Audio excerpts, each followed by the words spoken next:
First of all, are you 18 years of age or older and eligible to vote in Toronto municipal elections? Press 1 for yes, press 2 for no.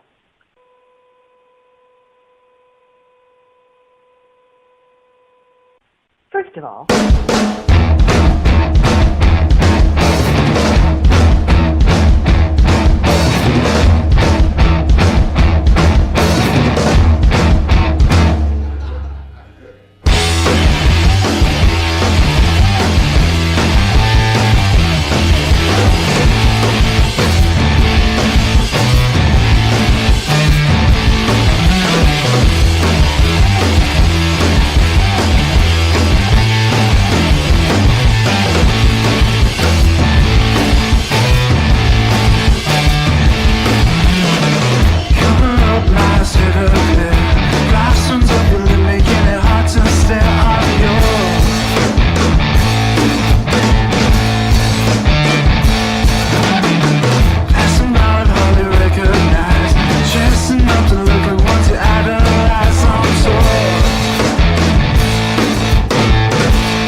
Alright, that was Demo Lovato from Rooftop Love Club to kick off the Sonic Blender for this week. Rooftop Love Club, they'll be playing a show at the Royalton coming up in a couple of weeks here on Saturday, April 14th, with some local support, Secret Baby, and Reverb Bomb. As promised, I've got Jake Hawk from the band on the line here. Welcome to the show, Jake. How you doing? Good. You can hear me okay over there? Yes, I can, and I got Jacob with me, too. Hey, fantastic. Welcome, Jacob. How you doing? Good, good. And yourself, you're all set for your tour? I hope so, yeah. As set as you're going to be, I guess, eh?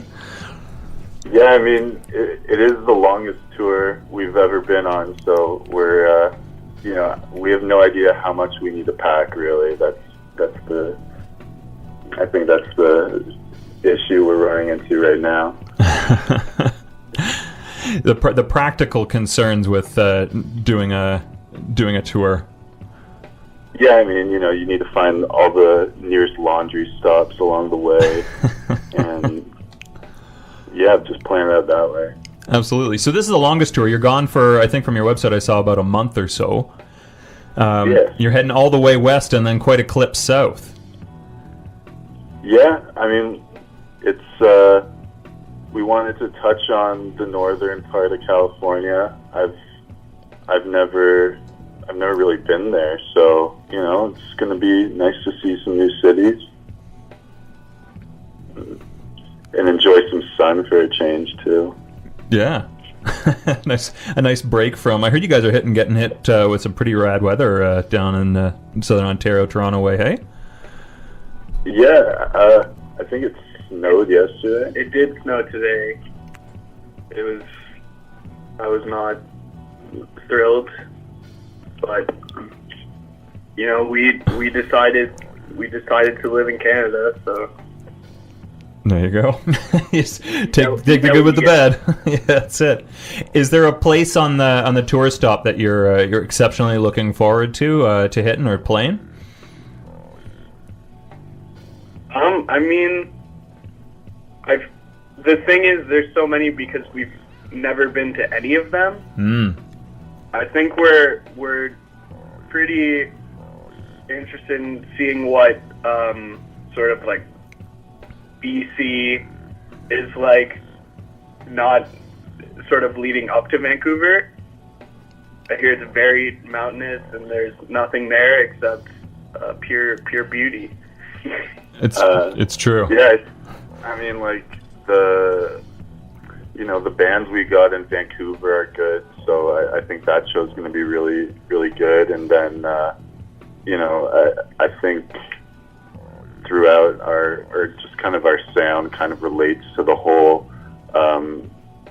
Portland, Seattle scene from what we've heard. So we've always wanted to check out that sort of area and see what the people are like and what the bands sound like and everything. Right on. Now you were saying before you've handpicked the bands that you've chosen to support you on this tour. How is that process for you? Just meticulously going through various cities' music scenes and trying to find some awesome support. Yeah, long is the short way to describe it. Yeah, I bet. It's just you find a couple bands you like, see who they played with, and try to gather up a group, and it's just emailing like at least 15 bands in each city just to see who's available. And it's tough. Usually a manager would do all that stuff, but we're DIY sort of thing. So it's right. We kind of wish there was someone to do it, so we would have more time to play music and enjoy that aspect of it. Why we kind of did all this in the first place, but it was nice to tackle the business side of things for a change. Yeah, it's good. It gives you a good whole exposure to figure out where your priorities are if you ever get the means to outsource some of that stuff, eh? Exactly. We would happily take a booking agent as soon as possible. So. Do you hear that, booking agents listening? Yeah, they'll take you on. We've lost too much hair. We're too young. Right on. So for those who haven't seen your live show, how would you describe it to the uninitiated?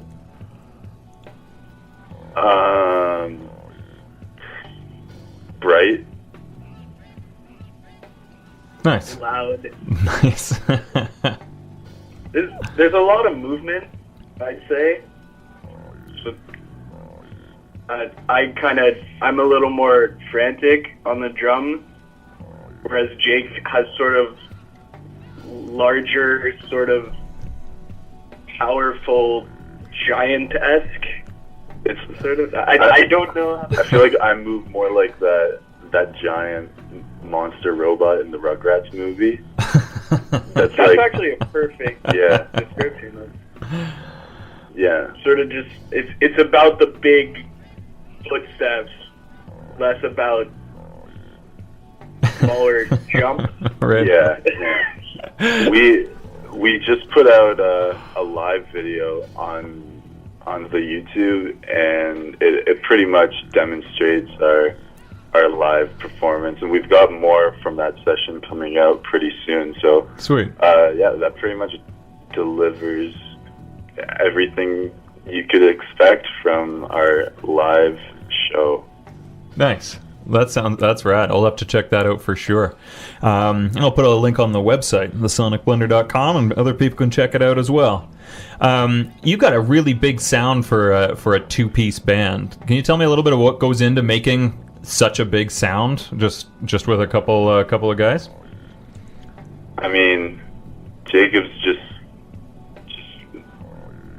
he's just a hound behind those skins, you know. Banging away creates a big thumping beat, and then for me, I play a baritone guitar, so it's tuned lower than the standard guitar tuning, so it kind of compensates for the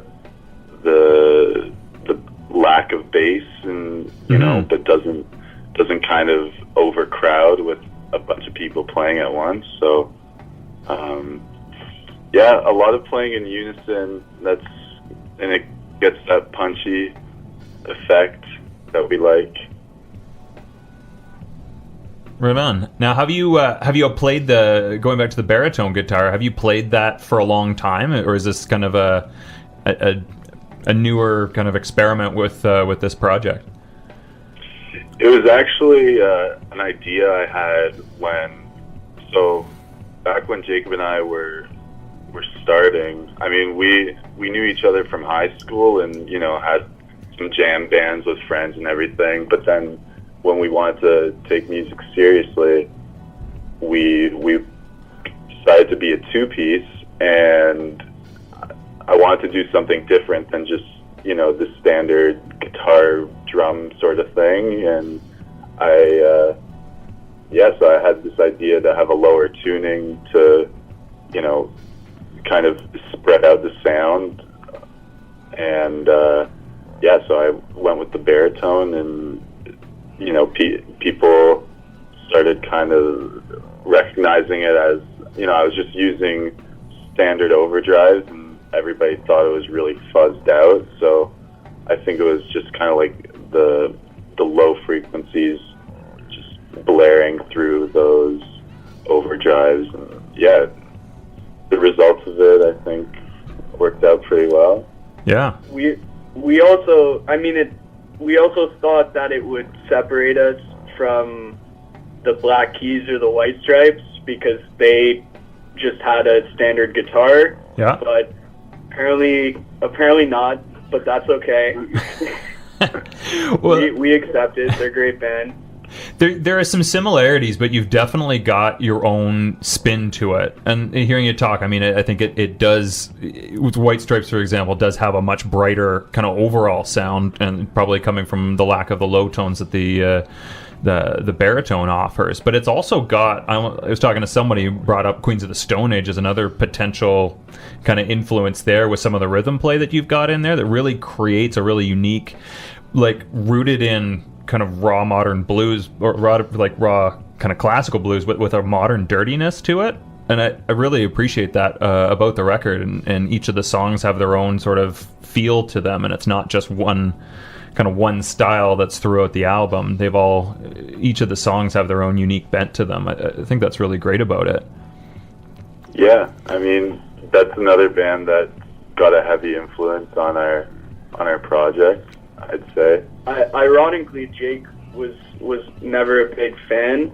Oh yeah. But I really was. Like, I I've had their whole discography for many years and just played it over and over. And I'm not even going to correct them. Like, if they're listening, I'm not a big fan.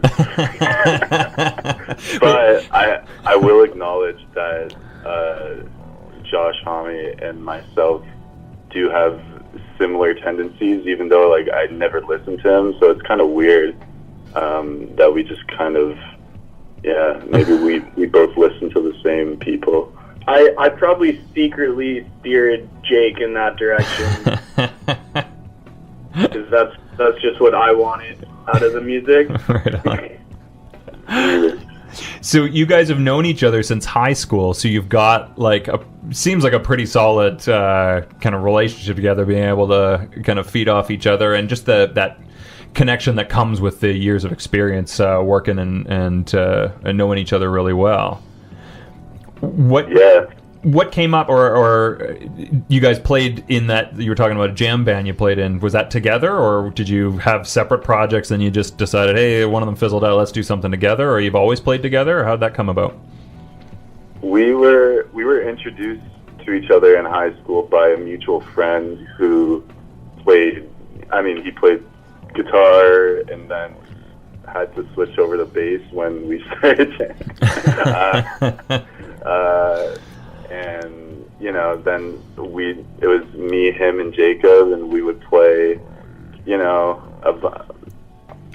Chili's and some Wolf Mother and some Sabbath, and we had a lot of fun and doing the high school thing, and then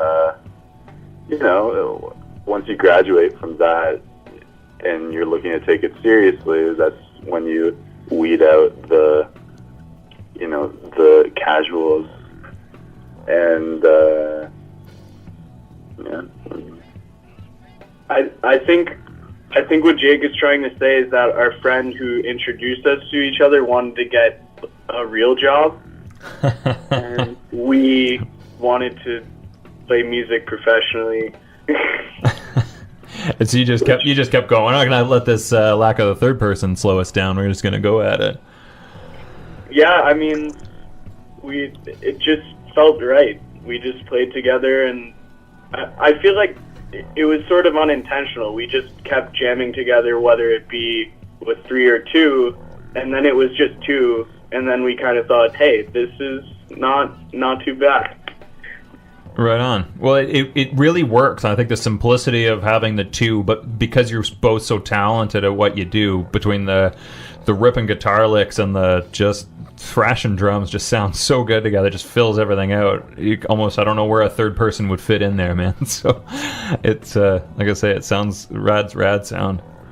We thought about, there was a short period of time where we wanted to add a keys player, just to sort of change up the dynamic, but then I think we decided against it as we started to write more. Yeah, it was just working for us, so I think we're an exclusive club at this point, just 2 members. We also wouldn't have any room for a third person in the car, so that plays a factor. Yeah.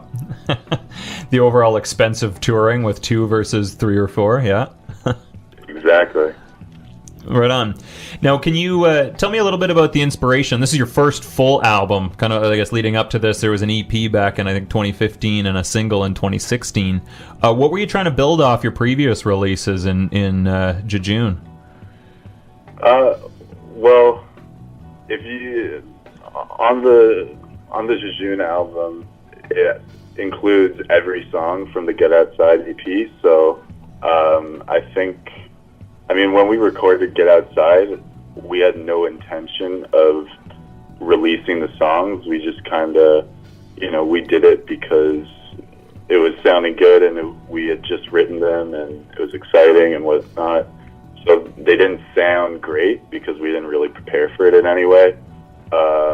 So basically, Jejune was just a compilation of all the songs we had written in that time span, or the top ones, and we recorded them properly in a studio versus the EP that was done in our basement. Nice. So you just a couple of extra songs with a little more thought towards how to round it out as part of a full record.